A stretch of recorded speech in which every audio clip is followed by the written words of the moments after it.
The cops then handed me a tablet to see my wife engaged in intimate act with her co-worker. Dear listeners, today we bring the story of a woman who not only cheated on her husband but brutalized her AP when she caught him cheating. Please show your support by hitting the subscribe button and share your thoughts on the story in the comments section. Let's start with the story. My name is Max and my wife is Linda. On D-Day, it all began with an unexpected call from the police, urgently requesting my presence at the station. Panic set in as I feared the worst for my wife or son. Little did I know, the reality awaiting me would be far more surreal and devastating. Upon arrival at the police station, I found myself confined to a room with sterile furniture and an air of tension. They immediately bombarded me with questions about a guy my wife works with, someone I hadn't been in contact with since a company Christmas party in December 2019. Confusion and anxiety gripped me as I tried to comprehend the situation, desperately seeking information about the well-being of my family. The relentless questioning stretched on for what felt like an eternity, leaving me mentally and emotionally drained. Just when I thought I couldn't handle anymore, they handed me a tablet. What unfolded on the screen was a gut-wrenching revelation, a video capturing my wife engaging in an affair with a coworker. The shock hit me like a sledgehammer, and I found myself screaming in disbelief within the confines of the police station. As if that wasn't enough, the officers went on to explain a disturbing twist to the tale. The man in the video, my wife's affair partner, had been subjected to a brutal attack earlier that morning. The details were gruesome. He was found in his driveway, beaten, raped, and set on fire. In critical condition, his survival was uncertain, hanging in the balance. Amidst the chaos, a paramedic checked my vitals, revealing the toll this revelation had taken on my physical well-being.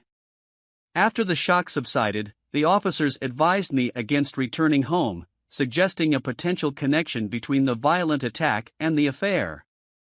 I'm left grappling with an overwhelming flood of emotions, trying to make sense of the profound betrayal and the unforeseen spiral of events. The foundations of my 12-year marriage have been shattered, and the path ahead appears fraught with uncertainty and heartache. The police dropped a bombshell, revealing not only my wife's affair but also that she was the one responsible for the brutal assault on her lover. The revelation that she wasn't the only one involved in this affair left me stunned. Frantically, I rushed home to find my son staying with our neighbors. We hastily packed essentials, clothes, his school laptop. With my gun in hand, we fled to my parents' house, 45 minutes away.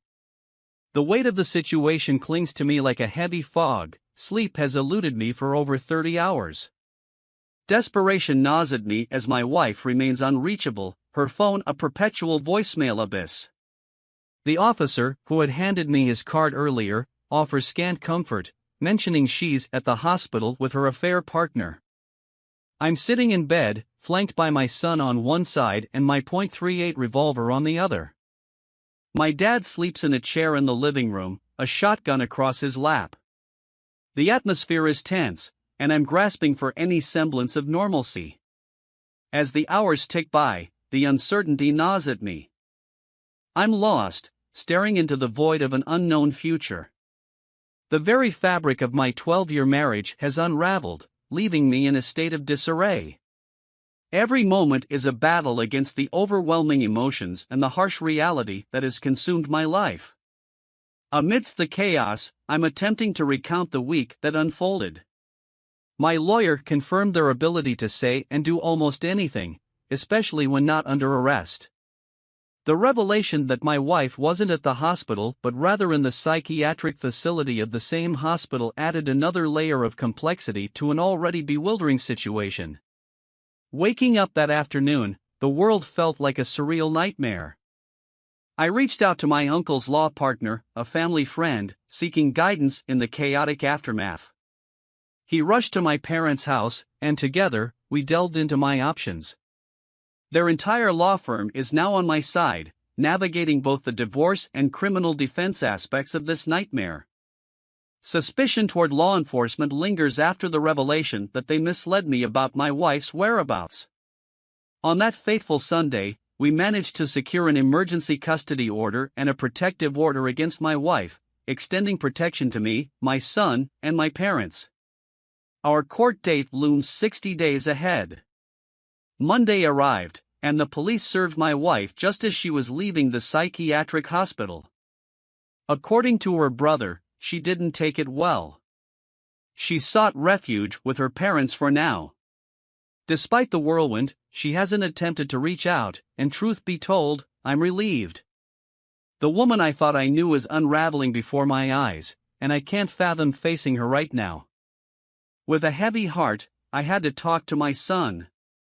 I chose to tell him the truth, age-appropriate but unfiltered. His response tore at my soul. His first words were a plea, "Please don't let mommy take me away." I probed further, and his heartbreaking revelation unfolded. My wife had been emotionally abusing him, threatening to take him away if he ever spoke up. The weight of my failure as a father hit me harder than any other blow. I shared this with my lawyer, who swiftly used my son's statement, my wife's mental state, and her recent psychiatric commitment to secure emergency custody. The next steps involve getting therapy resources through his school, and he'll start counseling after the new year begins. I'm drowning in guilt, feeling like the worst father imaginable. Our families, too, were thrust into the storm. Her parents reached out, asking to visit. I agreed, with a clear condition: she must stay away. Their visit was an emotional maelstrom. Apologies and tears filled the room. I assured them they would always be a part of our lives, regardless of what unfolds. My lawyers have been relentless in digging into the affair partner's background. His criminal record reads like a horror story: parole for drug offenses, past gang affiliations, and an arrest history that caused the printer to churn for a solid 5 minutes. He's still alive, but teetering on the edge of critical condition. The layers of this nightmare seem endless, and the road ahead remains shrouded in uncertainty. The law firm assigned an investigator who managed to get in touch with the co-worker responsible for driving my wife to the hospital. The co-worker spilled the beans, revealing that my wife's affair was an open secret around the office. This blindsiding revelation left me questioning everything. My lawyers believe that this workplace gossip is what led the police to identify me and my wife in the incriminating video. I'm grappling with the fact that our private struggles were apparently common knowledge among her colleagues. The photos from last year's Christmas party, capturing moments of joy and togetherness with my wife, now feel like cruel reminders of a facade. As I navigate this tumultuous sea of emotions, I realize that I'm numb. It's a surreal, dreamlike state where every word I say and every event I recount feels like it's happening to someone else. The pain is there, but it's buried beneath layers of disbelief and shock. How long does this numbness last? Is there a way to hasten the process of breaking free from this emotional lethargy? I learned from the police about my wife's affair on January 26, 2022. My son, thankfully, is doing better. Therapy, initiated in early January, has already made a noticeable difference. Conversations with his therapist unveiled the extent of the verbal and emotional abuse he endured when alone with my wife. He was silenced, forbidden to make noise or disturb her. Threats of being taken away, never to see me again, hung over him like a dark cloud. To empower him, I've provided him with his own phone, helped him memorize important contact numbers, and taught him situational awareness. We've practiced how to seek help and express when he feels unsafe. It's a process, but I see his confidence growing. Any suggestions on fostering his self-reliance further would be invaluable.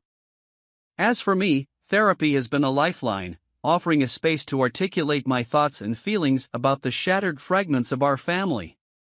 The numbness has dissipated, replaced by a seething ball of anger whenever I contemplate what my soon-to-be ex has put us through. This whole legal ordeal has become the scariest thing I've ever dealt with. My lawyer insisted on seeking temporary full custody and child support, which I didn't originally want, but it was deemed necessary. The order of protection for myself and my son was extended, providing some sense of security. At a hearing where neither my wife nor her lawyer showed up, the judge proposed supervised visitation. My son adamantly refused, prompting the judge to meet with him privately. The outcome was a mix of relief and worry. The judge granted temporary orders, mandated therapy, and a psychological evaluation for my son. Fortunately, his therapist has some affiliation with the court, easing the process. Yet, the prospect of my wife gaining any form of custody terrifies me. Despite her toxic behavior, the legal system can be unpredictable. My lawyer believes that having my son's therapist involved is a positive step, but I can't shake the fear. The affair partner remains in the hospital, and I haven't heard from the police since my initial interview. As for my soon-to-be ex, I deliberately avoided her calls. I have no desire to hear what she has to say after all that has transpired. The preliminary hearing for our court-appointed mediation brought a strange mix of emotions. Seeing her for the first time since the initial questioning was surreal. She looked drastically different, frail and sickly, a stark contrast to the woman I once knew. Petty as it may seem, her appearance brought a strange sense of validation. The proceedings were insulting, with requests for visitation during the divorce and shared custody afterward. The audacity to suggest cohabitation until the divorce is finalized left my head throbbing. However, the trump card was the prenup. Crafted by my late uncle, the founding partner of the law firm I'm using, it proved to be a masterpiece. It became evident she hadn't even told her lawyer about it. The shock on her lawyer's face was priceless.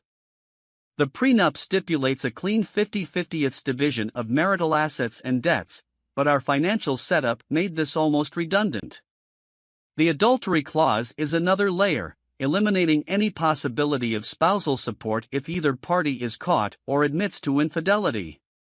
My lawyer reassures me that breaking the prenup is nearly impossible given its fairness. But the latest request from my soon-to-be ex's lawyer has thrown me for a loop: a 6-month postponement of official mediation while she attends an inpatient rehabilitation facility for substance abuse. People in my previous posts hinted at a possible substance abuse issue, but I brushed it aside. Now, my lawyer and I are deliberating on how to respond to this proposal. Before leaving the lawyer's office, my soon-to-be ex spoke for the first time, asking me to read a letter she'd written. My lawyer warned me to be cautious, calling it a potential snake, but I took it home and read it. The letter started with the typical cheated spouse platitudes, but it took a dark turn. My soon-to-be ex revealed that after a major surgery 2 years ago, she started abusing medication. Eventually, she resorted to buying them from co-workers, including the affair partner. When money ran out, she turned to sleeping with him to cover the costs. She hid this from me, fearing I'd make her stop. Now, she claims to understand the gravity of her actions, expresses remorse, and wants a chance to prove she can change for the sake of our family. Let me make it clear, I'll never reconcile with her. Our marriage ended the moment she cheated and mistreated our son. But, reflecting on her struggles, I feel a mix of anger, resentment, and a hint of sympathy. Yet, I can't shake the feeling of being an oblivious fool. How did I not see this unraveling right under my nose? I grapple with feeling like a failure as a husband and father. I'm stuck in a whirlwind of emotions, questioning if I'm justified in feeling betrayed or if I'm just throwing her away. The anger and resentment drown out any empathy I might have. Is it fair to treat someone fighting these demons with such disdain?